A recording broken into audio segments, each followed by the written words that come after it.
नमस्कार मित्रांनो, सावळ्याची जणू मी सावली या मालिकेच्या पुढील भागामध्ये आपल्याला जबरदस्त असा ट्विस्ट पाहायला मिळणार आहे. कारण बबलीमुळे आणि त्यासोबतच जी ऐश्वर्या आहे, ऐश्वर्याच्या अगदीच घोड चुकीमुळे तिची चूक तिला नडणार असते प्रेक्षकांनो. कारण आता बबलीने ऐनवेळीच एंट्री केलेली असते आणि इथे आता सावली वहिनीने सुद्धा ह्या रील्सच्या आणि ह्या आपल्या स्पर्धेच्या या सगळ्या गोष्टीमध्ये पार्टिसिपेट केलेलं होतं आणि सावली वहिनीचा व्हिडिओ 1 मिलियनला जाऊन पोहोचलेला आहे. ही गोष्ट जेव्हा बबली सारंगला सांगतो तेव्हा मात्र इथे ऐश्वर्याची चांगलीच फाटलेली असते प्रेक्षकांनो. इथे सारंग म्हणत असतो, हा जर व्हिडिओ 1 मिलियनला गेलेला आहे तर मग आपल्याला का नाही दिसला. आणि सोबतच इथे सावलीने हा व्हिडिओ अपलोड केला होता तर एवढे सगळे व्ह्यूज आलेत, नेमका काय प्रॉब्लेम आहे, चल मी येऊन पाहतो असं म्हणूनच आता इथे सारंग जो आहे तो तिथून निघून गेलेला असतो.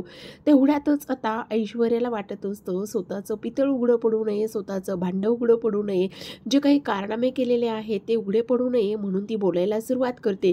ती म्हणत असते, मॉम आपण लगेच स्पर्धेचा निकाल जाहीर करायचा का. तिलोत्तमा तिचं ऐकते आणि लगेचच स्पर्धेचा निकाल जाहीर करायला सुरुवात करते. पण तेवढ्या वेळेत मात्र इथे जगन्नाथरावांनी आणि त्यासोबतच आपल्या सारंगने खूपच मोठी बाजी मारलेली असते. सारंग इथे सावलीला हाताला धरूनच घेऊन आलेला असतो आणि तो म्हणत असतो, थांबा, आणखी स्पर्धा संपलेली नाहीये. आणि त्यासोबतच सगळ्या स्पर्धकांचे व्हिडिओ आपण काउंट केले नाही किंवा मोजले नाहीयेत. त्यामुळेच आता इथे जगन्नाथ म्हणत असतो, माझी लेक आलेली आहे असं म्हणूनच आता इथे सावलीचा जय जयकार होणार असतो. कारण प्रेक्षकांना सावलीनं अगदीच एका अंधत्वाची मदत केलेली असते आणि तो तिचा व्हिडिओ खूप व्हायरल झालेला असतो. तो प्रचंड प्रमाणात सर्वांना आवडलेला असतो आणि सगळ्यांनाच आवडल्यामुळे इथे आता सावली जिंकणार असते. पण आता इथे जे काही ऐश्वर्याने केलेले कारनामे आहेत त्याला मात्र इथे सारंगने सगळं काही उलगडून आणि त्यासोबतच पुराव्यानिशीच हे सगळं कुणी केलंय हे सगळ्यांसमोर आणलेलं असतं. काय आहे सविस्तर हे सगळं जाणून घेऊयात. पण त्याआधी तुम्ही जर आतापर्यंत आपलं चॅनल सबस्क्राईब केलं नसेल तर नक्कीच करा. व्हिडिओला सुरुवात करूया.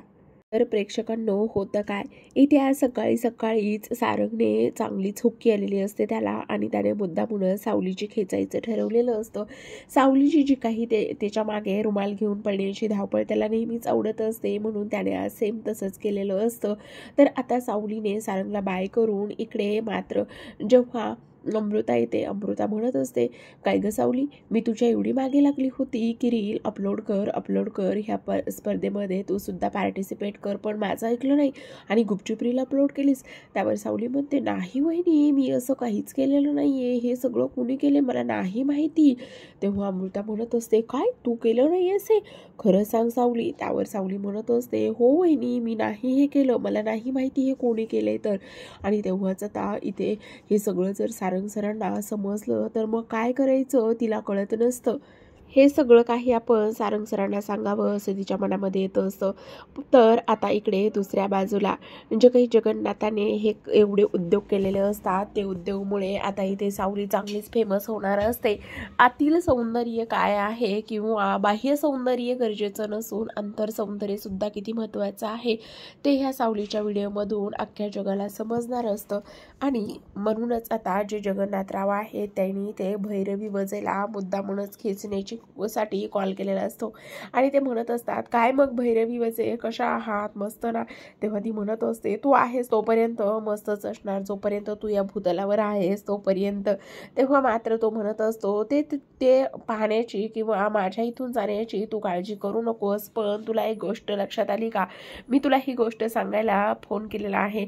माझ्या लेकीने सुद्धा या स्पर्धेमध्ये पार्टिसिपेट केलेला आहे, एकदा मोबाईल तरी उघडून बघ आणि आता माझी पुन्हा एकदा सावली जिंकणार आहे असं म्हटल्याच्या नंतर इथे आता जी काही भैरवी आहे तिला मात्र खूपच मोठा धक्का बसलेला असतो. सावलीने असं काय केलंय असं तिला वाटत असतं. फोन ठेवता क्षणी आता इथे ती लगेचच मोबाईल हातामध्ये घेऊन पाहते. मोबाईल हातामध्ये घेऊन पाहिल्याच्या नंतर मात्र तिच्या लक्षात येतं की ह्या मुलीने सुद्धा व्हिडिओ अपलोड केलेला आहे आणि आता तारा खरंच वेडी आहे, काय करायचं ह्या ताराचं मला कळत नाही असा ती इथे विचार करते. इकडे मात्र ताराला जेव्हा तो सावलीचा व्हिडिओ दिसतो तेव्हा मात्र इथे ती धावतच ऐश्वर्याकडे येते. ऐश्वर्याकडे आल्याच्या नंतर ती एका गोष्टीचा विचार करते. पाहना वहिनी, ह्या सावलीला किती लाईक्स आलेले आहेत, किती व्हिडिओ गेलेला आहे तिचा. त्यावर आता ऐश्वर्या म्हणत असते, तू एवढं का हायपर होतेस, ह्या सगळ्या गोष्टीचा विचार नको करूस. अगं तू तारा आहेस, तू गायनाने सुंदर आहेस, प्रसिद्ध आहेस, त्यासोबत तुझं दिसणं सुद्धा किती सुंदर आहे, तू नको विचार करूस. आणि ती सावली म्हणजे काहीच नाही.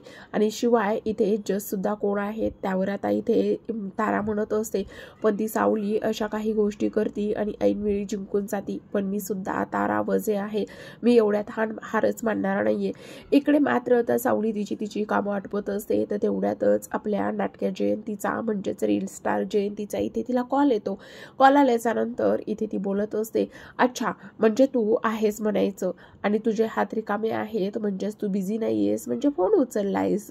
मग काय आता काय, इकडे नवऱ्याच्या जीवावर मस्त तू खूपच जास्त प्रसिद्ध झालेली आहेस. आता तुला आमच्या गरिबांची कशाला आठवण येते. अगं पण एवढं फेमस होणं म्हणजे काय, अगं दिसणं सुद्धा चांगलं असतं आणि त्या दिसण्यासाठी हा जो काही आपला गोरा रंग आहे तो गोरा रंग सुद्धा असणं गरजेचं आहे, असं म्हणूनच ती फोन ठेवते. एवढे सावली अपसेट असते. तेवढ्यातच आता इथे अमृता आलेली असते. अमृता तिला म्हणत असते, हे बघ ना, आणखी सुद्धा तो व्हिडिओ खूपच प्रचंड व्हायरल होत आहे. तेव्हा सावली म्हणते, म्हणजे हा व्हिडिओ सारंग सरांसोबत नक्कीच गेला असेल, पण वहिनी काय करावं मला कळत नाही. मला असं वाटतंय की तो व्हिडिओ डिलीट करावा, पण हे सर शक्य नाही आहे. पण मला असं वाटतंय की मी इथं त्या स्पर्धेच्या ठिकाणी पोहोचतच नाही, मी गायबच होते, असा ती विचार करत असते. तर इकडे मात्र आता भैरवी ताराचा सुद्धा व्हिडिओ पाहत असते आणि तारा गाणं गात असते आणि तिच्या हातामध्ये विठ्ठल असतो. आणि तेव्हाच आता इथे तिला प्रचंड राग येत असतो, कारण हिच्यापेक्षा जास्त इथे सावलीचा व्हिडिओ व्हायरल झालेला असतो. आणि दुसरं कारण म्हणजे आत्ताच लास्ट कॉम्पिटिशन इथे तारा हरलेली असते. ऐनवेळी गाण्याच्या वेळी सुद्धा सावली नसते. त्यामुळे इथे भैरवी चिडूनच ताराला कॉल करते, अगं तारा तू डोक्यावर पडलेली आहेस का, ह्या सगळ्या गोष्टी करण्याआधी एकदा तू मला विचारायला हवं होतंस ना. तेव्हा ती बोलत असते, अगं मी सुद्धा भैरवी वजेची मुलगी आहे, तू काळजी करू नकोस, ही स्पर्धा तर मीच जिंकणार आहे. आणि आता त्या सावलीला कसं हरवायचं, कशा पद्धतीने ह्या सगळ्या गोष्टी करायच्या हे मी ठरवलं आहे, तू काळजी करू नकोस. पण आता भैरवी म्हणत असते, अगं तू डोक्यावर तर पडलेली नाही आहेस ना, आत्ताची लास्ट कॉम्पिटिशन सुद्धा तू इथे हरलेली आहेस आणि आत्ता तू ह्या सगळ्या काही गोष्टी अशा पद्धतीने का करत आहेस, तुला कळतंय का. आता मात्र इथे तारा बोलत असते, हे बघ मी तुझ्यासाठी फक्त आणि फक्त इथे गाण्याच्या ह्याच्यामध्ये गेलेली आहे, पण माझं करिअर मला फक्त आणि फक्त इथे मॉडेलिंगवरच करायचं होतं. आता माझं लग्न झालेलं आहे, त्यामुळे मला काय करायचं आणि काय नाही ह्या गोष्टी तू मला सांगू नकोस. इकडे मात्र भैरवी प्रचंड चिडलेली असते. ती म्हणत असते, ह्या सावलीला तर मी सोडणारच नाहीये आणि त्या सावलीला तिथपर्यंत नाही पोहोचू देणार, कारण मी सुद्धा भैरवी वजे आहे, जिंकणार तर शेवटी माझी ताराच आहे. आता जर तारा हरली आणि ह्या सगळ्या गोष्टी या पद्धतीने झाल्या तर मग काय करायचं, असा इथे ती विचार करते. तर आता इकडे दुसऱ्या बाजूला जी काही तारा आहे, तारा मात्र इकडे जी काही सावली आहे तिच्याकडे येत असते आणि तिच्याकडे आल्याच्यानंतर ती विचार करत असते आणि तिच्याशी बोलत असते, काय गं काय चाललेलं आहे, आणि आता तू त्या एवढ्या मोठ्या स्पर्धेमध्ये पार्टिसिपेट केलेला आहेस, पण आता तुला गाण्यासाठी तयार राहायचं आहे आणि आता तिथेच गाणं आहे. तेव्हा मात्र सावली म्हणत असते, तुम्ही हे सगळं काय बोलत आहात, गाणं आणि आत्ता वेळ आहे, हे बघा ह्या स्पर्धेसाठी आणि त्यासोबत ह्या सगळ्या गोष्टीसाठी सारंग सरांनी खूप मेहनत केलेली आहे, त्यामुळे मी अजिबातच तुमचं कुठलंच म्हणणं ऐकणार नाही, असं तिने स्पष्टपणे सांगितलेलं असतं. अगं तुला काय वाटतं, तू खूपच जास्त सुंदर आहेस का, अजिबातच नाहीये. आणि इथे मात्र सावलीला सारंगचं बोलणं आठवत असतं, कारण सारंग कशा पद्धतीने तिच्याशी बोलायचा आणि तेव्हा ती बोलते की सारंग फक्त तुझ्या प्रेमात आहे म्हणून तू त्याला सुंदर वाटतेस, पण बाकी तू अजिबातच सुंदर नाहीयेस. ह्या सगळ्या गोष्टी आता इथे ती बोलल्याच्या नंतर मात्र सावलीला थोडंसं वाईट वाटलेलं असतं. ती जास्त काही विचार करत नाही आणि तेव्हा आता ती बोलत असते, नाही मी अजिबातच तुमच्या ह्या गायनाला तयार होणार नाही. तेव्हा इथे जी काही तारा आहे ती म्हणते, कशी काय तयार होत नाहीस तेच मी पाहते आणि तुला तयार व्हावंच लागेल, कारण जर तू तयार नाही झालीस तर मी सारंगला जाऊन सांगेल तुझं सत्य. तेव्हा आता इथे सावली तिला म्हणत असते, माझं सत्य सांगण्यापेक्षा जर हे सगळं काही सोहम भाऊजीला कळलं तर काय होणार आहे? सोहम तर तुमच्या गाण्यावर प्रेम करत आहे ना, मग तुमचं काय होणार आहे? ह्या सगळ्या गोष्टी इथे बोलल्याच्या नंतर मात्र ताराला प्रचंड तिचा राग आलेला असतो आणि तिचा प्रचंड राग आल्याच्या नंतर ती बोलत असते, सावली तू माझ्या वाकड्यात जायचं नाहीयेस, असं बोलल्याच्या नंतर मात्र आता इकडे ऐश्वर्याने खूपच मोठा कांड केलेला असतो आणि तोच कांड आता तिच्या पत्त्यावर पडलेला असतो.